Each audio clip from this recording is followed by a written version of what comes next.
Buen día, les habla Daniela Galeano, soy la docente que van a tener a cargo de prácticas del lenguaje de primer año y esta modalidad que nos toca hacer distinta va a ser virtual durante el tiempo de la pandemia. No es lo más aconsejable, pero bueno, es la realidad que hoy nos toca llevar adelante. Así que durante un tiempo vamos a estar comunicándonos a través de este medio. Cualquier duda que a ustedes se le presenten, se pueden comunicar conmigo cada vez que haga falta. ¿Cómo va a estar organizada la tarea de hoy? Desde dos maneras. Por un lado, va a haber un video donde ustedes van a tener toda la teoría, ¿sí? Que les pido que lo lean varias veces, detenidamente, para ir incorporando esos contenidos. Y en el segundo video, ustedes van a poder realizar actividades eh, donde yo también os voy a ir guiando. ¿Sí? El contenido que vamos a trabajar hoy es la poesía, ¿sí? Y podemos decir que la poesía es un género literario que se escribe en versos, en algunos casos puede aparecer en prosa, ¿sí? Tiene sus raíces dentro de lo que es la lírica, y es en cuanto, quizás es uno de los que más libertades tiene en cuanto a las potencias expresivas, ¿no? Comparándolo con cualquier otro tipo de textos. Las obras del género reciben el nombre de poemas, en género antiguo acompañado por música y a veces de danza, y tiene sus orígenes porque narraba los episodios épicos, ¿sí? Era la forma de llegar a su gente a través de esta manera. Pero tiene su origen mucho antes de la escritura. Y como es de autores anónimos, fue a través de una transmisión oral. A quienes cultivan este género se lo conoce con el nombre de poetas y se les atribuye una característica de sensibilidad especial o particular que trata de los sentimientos, pero no solamente de eso, sino de las emociones, de valores y demás. Y cualquier tema es digno de convertirse en poesía. Lo que va a ser son los recursos que se utilizan para convertirlos en ellos.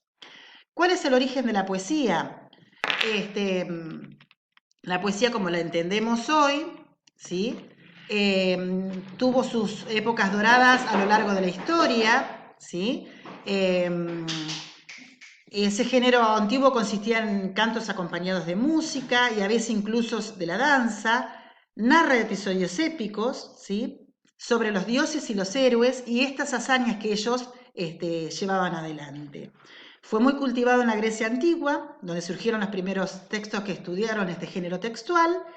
Y como les dije anteriormente, esto estaba destinado desde antes de la invención de la escritura.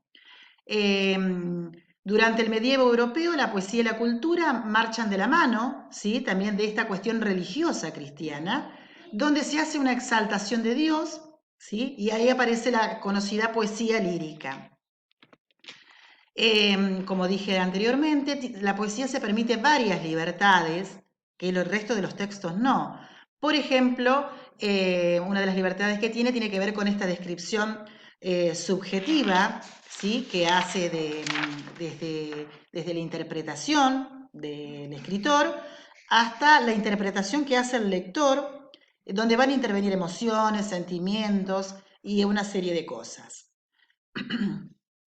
Se presta con este motivo, se presta múltiples interpretaciones y la poesía hace otra cosa que invita a jugar, a imaginarse de un modo misterioso qué es lo que está transmitiendo. La poesía utiliza recursos expresivos y poéticos que muchas veces son particularmente propios de la poesía, como por ejemplo, ¿cuáles? Las imágenes sensoriales, como la palabra lo dice, sensoriales viene de sentidos, ¿sí? Y tiene que ver con el oído, tacto, olfato, vista, gusto, ¿sí? Y por lo tanto se convierten en imágenes sensoriales. Por ejemplo, si yo digo sus ojos son negros como la noche, lo puedo ver, estoy hablando de una imagen visual. De pronto empezó a reírse, estoy hablando de una imagen auditiva. Sus manos eran ásperas, estoy hablando de una imagen táctil. Sus besos saben a hiel, es una imagen gustativa. Sentí su aroma de jazmín y me perdí. Esa es una imagen olfativa, ¿sí? Este, bueno, puede pasar también que una misma imagen sensorial se esté repetida 2 veces. Otro de los recursos que tiene, ¿sí?, son las metáforas. Las metáforas que consisten en la presentación del objeto, sustituyéndolo por otro elemento que posee alguna característica de semejanza, pero sin nombrarlo, ¿sí? ¿Y con qué intención nombra las metáforas dentro de la poesía? Para producir un texto más bello, ¿sí? Utiliza palabras de ciertos recursos estilísticos para producir un texto más bello, más agradable al oído, ¿no? Como por ejemplo decir, los copos de algodón se perdieron en el infinito, refiriéndose a las nubes, ¿sí? Otra de las cuestiones que aparece son las comparaciones como recurso y que son muy comunes dentro de la poesía. Y lo que hace es establecer un hecho de semejanza entre ese hecho real y ese otro hecho evocado, ¿no? ¿Cómo los podemos identificar? Con la utilización de ciertas palabras que son características. Ellas son como, parece, cual o semeja. Podemos decir, sus ojos son fríos como la nieve o sus ojos parecen como la nieve, ¿no? Por ejemplo. Ese es otro de los recursos que se utilizan, ¿sí? Otro, podemos decir que los versos se pueden medir, cada uno de los renglones en un verso,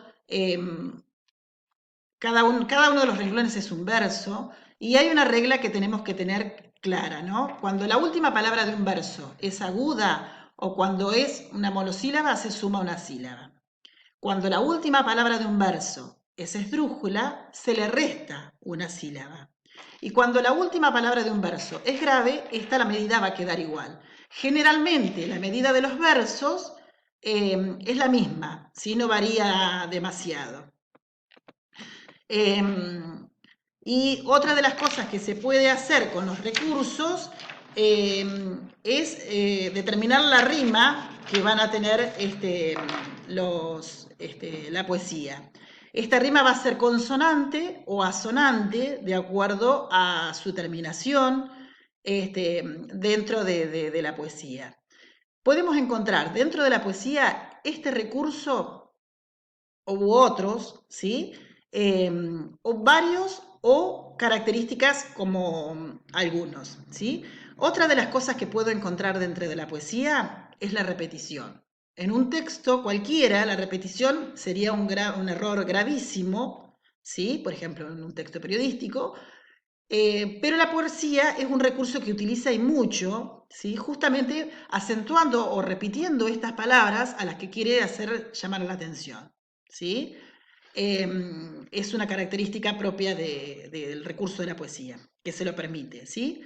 Bueno, esta es la primera parte en la que vamos a contar todo lo que es la teoría, ¿sí? Por la que ustedes, yo les vuelvo a decir, les pido que la lean atentamente para poder incorporar estos contenidos y en la segunda parte poder hacer la actividad, ¿sí? Espero que la puedan realizar.